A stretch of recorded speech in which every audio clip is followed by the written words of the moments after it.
दिल्ली येथील जंतर मंतर मैदानावर सुरू असलेल्या विद्यार्थी आंदोलनाला पाठिंबा देत आणि नीट पेपरफुटी प्रकरणातील विद्यार्थ्यांना न्याय मिळावा या मागणीसाठी 23 जुलैला केम येथे बंद पाळण्यात आला।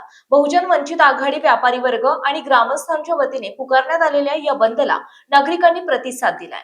दिल्लीतील जंतर मंतर येथे नीट पेपरफुटी प्रकरणाच्या निषेधार्थ विद्यार्थ्यांचे शांततामय आंदोलन सुरू असून आंदोलनादरम्यान विद्यार्थ्यांवर झालेल्या कथित लाठीमाराचा निषेध यावेळी करण्यात आला। या घटनेची सखोल आणि निष्पक्ष चौकशी करून दोषींवर कारवाई करण्यात यावी अशी मागणी आंदोलनकर्त्यांनी केली आहे। याबरोबरच सामाजिक कार्यकर्ते सोनम वांगचुक यांनी मांडलेल्या मागण्यांनाही जेऊरमधून जाहीर पाठिंबा व्यक्त करण्यात आला।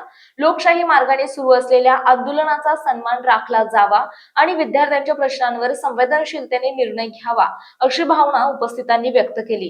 आजच्या बंद दरम्यान बाजारपेठेतील अनेक व्यावसायिकांनी स्वयंस्फूर्तीने आपली आस्थापने बंद ठेवत आंदोलनाला पाठिंबा दर्शवला। बंद शांततेत पार पडला असून विद्यार्थ्यांना न्याय मिळावा आणि आंदोलनांवरील कथित दडपशाही थांबावी अशी मागणी यावेळी करण्यात आली। प्रतिनिधी ओंकार जाधव, जेऊर, करमाळा।